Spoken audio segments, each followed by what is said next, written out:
Assalamualaikum warahmatullahi wabarakatuh. Ibarat pembahasan kita pada kajian di majlis ilmu ini, yakni pembahasan yang memang jarang disinggung-singgung, dibahas dan dibedah oleh para ulama di muka bumi, yaitu tentang Ya'juj dan Ma'juj.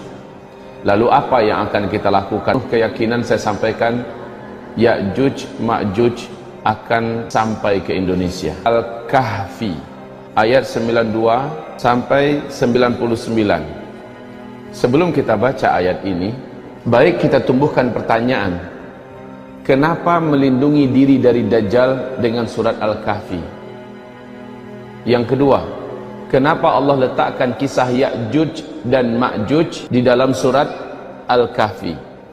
Jawabannya adalah satu, Dajjal memiliki kemampuan untuk mengkafirkan manusia dengan segala kekuatannya. Sementara kisah Al-Kahfi adalah berlindungnya para pemuda-pemuda beriman dari pemaksaan kekafiran yang saat itu ditekankan oleh penguasa zalim yang kafir. Siapapun yang tidak mau kafir akan dihabisi di tangannya dan bala tentaranya. Maka para pemuda Kahfi melindungi diri mereka masuk ke dalam gua yang mereka digelar dengan Ashabul Kahfi. Dajjal nanti memaksa orang dengan segala macam trik, dengan kekuatan, dengan harta, dengan dunia, termasuk ancaman pembunuhan dan penyiksaan jika tidak mau bergabung dengannya, jika tidak mau menuhankannya. Surat Al-Kahfi menjadikan orang-orang yang hafal ayat ini, hafal surat ini, dan mengetahui makna dan segala kandungan isinya terjaga daripada Dajjal. Ini yang pertama, tentang Dajjal. Yang kedua, tentang Ya'juj dan Ma'juj. Allah ceritakan di sini. Oleh penguasa zalim yang kafir pada masa itu. Di akhir zaman, Allah perintahkan seluruh orang yang beriman agar selamat dari ancaman kematian, teror kematian oleh Ya'juj dan Ma'juj, agar lari, dan pemimpin yang membawa mereka lari untuk selamat dari Ya'juj dan Ma'juj adalah Isa alaihi salam serta Al-Mahdi. Kaum muslimin yang kami muliakan, sama-sama lari tetapi beda. Kalau dari Ya'juj dan Ma'juj hanya menyelamatkan diri dari pembantaian, sementara kalau dari Dajjal, pembantaian itu bab terakhir. Pemurtadan dan pengkafiran, mau mukmin kita atau tidak, yang pokoknya siapapun manusia selain mereka wajib habis. Ini sebenarnya cita-cita Yahudi, Pak. Yahudi ingin habiskan seluruh manusia selain kelompok mereka. Tapi Yahudi masih agak sedikit punya cara. Kalau Ya'juj Ma'juj nggak ada cerita, brutal. Memang main tebas, main pancung, main cincang, main gantung, main bakar. Tidak ada satupun peluang untuk hidup seluruh manusia di bumi ini selain ras mereka. Bahwa hakikat Ya'juj dan Ma'juj ini benar-benar ada. Bagaimana Allah menceritakan mereka, kita perhatikan dan kita simak. A'udzu billahi minasyaitonir rajim. Ayat 92. Sebenarnya kisah mereka itu dimulai dari ayat 90 ya, kisah mereka yakni tentang Zulkarnain. Tapi penekanan kita ambil dari ayat 92. A'udzu billahi minasyaitonir rajim. Bismillahirrahmanirrahim. Hatta idza balagha bainas saddain wajada min dunihima qauma la yakaduna yafqahuna qawla. Dia ini adalah Zulkarnain, sang panglima tempur, raja penakluk yang tak terkalahkan, penguasa timur dan barat yang disebut dengan Dzulqarnain. Allah menyebut namanya Dzulqarnain. Dzulqarnain ini adalah gelar, bukan nama aslinya. Maksudnya kaum ini betul-betul nggak ngerti bahasa orang lain selain bahasa mereka. Dan kaum ini dalam sejarah adalah kaum yang benar-benar pribumi, pedalaman, bahkan mereka tidak punya pakaian. Dan mereka hidup super primitif. Mereka tidak bergaul dengan manusia yang hidup pada zaman mereka, kecuali hanya mereka saja. Oleh karena itu mereka tidak ngerti bahasa yang lain. Zulkarnain sampai ke sana. Pada intinya ada satu dua di antara mereka yang dapat diajak berkomunikasi. Keluhan mereka, jadi bukan yang ini yang Ya'juj Ma'juj, Bukan. Tapi mereka adalah yang mengeluh dari karena seringnya Ya'juj Ma'juj atau kabilah Ya'juj dan Ma'juj menyerang mereka. Lalu mereka minta kepada Zulkarnain, jadikan kami dengan mereka itu ada pembatas yang menjadikan mereka nggak bisa menyerang kami. Apapun keinginan dari perbendaharaan dunia, duit, emas, apa segala macamnya, kami akan siapkan.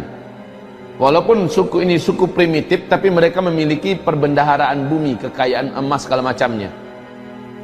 Zulkarnain menolak. Yang Allah berikan kepada saya lebih baik dengan apa yang ada di tangan kalian. Zulkarnain dengan gagah mengatakan, sorry, tidak tertarik dengan tawaran kalian. Tapi karena bangsa atau kabilah Ya'juj Ma'juj itu betul-betul real, memang terkenal kebiadaban dan kebrutalan buasnya mereka, siap, kami akan bantu kalian. Syaratnya kalian bantu kami. Kumpulkan semua besi yang ada di bumi ini, yang bisa kalian kumpulkan. Kumpulkan semuanya. Kemudian Zulkarnain mulai membuat cetakan untuk dimana dia akan ngecor dengan besi. Subhanallah. Orang ngecor dengan semen, ini ngecor dengan besi. Nggak tanggung-tanggung antara dua gunung. Gunung ini sama tingginya. Jadi dari puncak gunung ini ke puncak gunung ini, di sini dibuat cetakan. Di sana nanti akan dicor dari atas. Apa teknologi yang digunakan Zulkarnain? Makanya jangan dikatakan teknologi kita ini udah puncak, Pak. Zaman dulu teknologinya Allah menyebutkan dalam Al-Quran yang belum pernah kemampuan mereka sampai oleh kamu sampai hari kiamat. Jangan katakan bahwa kita sudah ada di puncak teknologi sekarang. Allah telah pernah menaikkan manusia di puncak teknologi, Allah hancurkan. Allah naikkan ke puncak teknologi, Allah hancurkan. Dan Allah berkata, teknologi yang ada pada mereka lebih baik daripada yang ada pada kita. Ya'juj dan Ma'juj ini sekali lagi nggak peduli. Ketemu binatang, binatang mereka tangkap, dan binatang itu mereka jadikan makanan mereka. Ketemu manusia, mau kecil, mau tua, wanita, laki-laki, pasti mereka cincang, mereka bantai. Dan kejahatan Ya'juj dan Ma'juj ini saking terkenalnya, sampai-sampai tidak ada satupun manusia yang sanggup melawan dan mengalahkan mereka saat itu. Dan ternyata ketika mereka lepas, Allah juga menyebutkan tidak ada satupun kekuatan di bumi yang sanggup menghadapi Ya'juj dan Ma'juj. Bahkan kekasih Allah Isa alaihissalam sekalipun tidak berkutik di hadapan Ya'juj dan Ma'juj. Al-Mahdi dengan bala tentaranya tidak sanggup berhadapan dengan Ya'juj dan Ma'juj. Hebat Ya'juj Ma'juj ini. Saya sampai sekarang belum mampu membayangkan seperti apa Zulkarnain bekerja dengan bala tentaranya dan sekaligus dibantu oleh penduduk lokal yang berbumi yang ada. Luar biasa, Pak. Dibuat cetakan yang akan menjadi dinding yang dicor nanti dengan besi. Ketinggian dinding itu nggak tanggung-tanggung, setinggi gunung di antara dua puncak gunung. Dan ternyata sekarang ditemukan lokasinya itu adalah di antara Azerbaijan dengan Armenia. Penduduk setempat ketika Ibnu Battutah melakukan perjalanan ke sana selama beberapa bulan, ditemukan lokasinya, penduduk sekitar mengatakan kami tidak mampu mendekati tempat itu. Kenapa? Setiap kali kami berusaha mendekati tempat itu, seluruh bulu roma kami berdiri.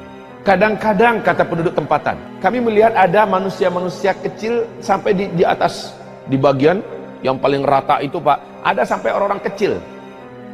Orang-orang kecilnya, orang KT-KT itu orang Asia lah. Yang pendek-pendek dibandingkan orang Eropa, orang Barat tinggi-tinggi. Kecil-kecil muncul ke atas. Setiap kali mereka sampai ke atas, kami melihat ada angin kencang menghantam, lalu mereka terjatuh kembali ke dalam. Setiap kali ada yang sampai ke atas, ada angin yang menghantam mereka, kembali terjatuh ke dalam. Ini kata penduduk setempat. Kemudian Ibnu Battutah memberanikan diri dengan orang-orang yang dibawanya, ekspedisi yang dibawanya, beranikan diri mendekat, didamping oleh beberapa penduduk yang pemberani. Lalu mereka dah mampu mendengarkan dari balik tembok besi itu, ada suara yang riuh di dalam. Suara ribut macam kerja keras. Tang teng tong, bekerja dengan suara-suara yang banyak. Subhanallah, uniknya tempat ini tidak mampu disenter oleh satelit yang ada. Inilah bentuk bungkus gaib yang Allah jadikan.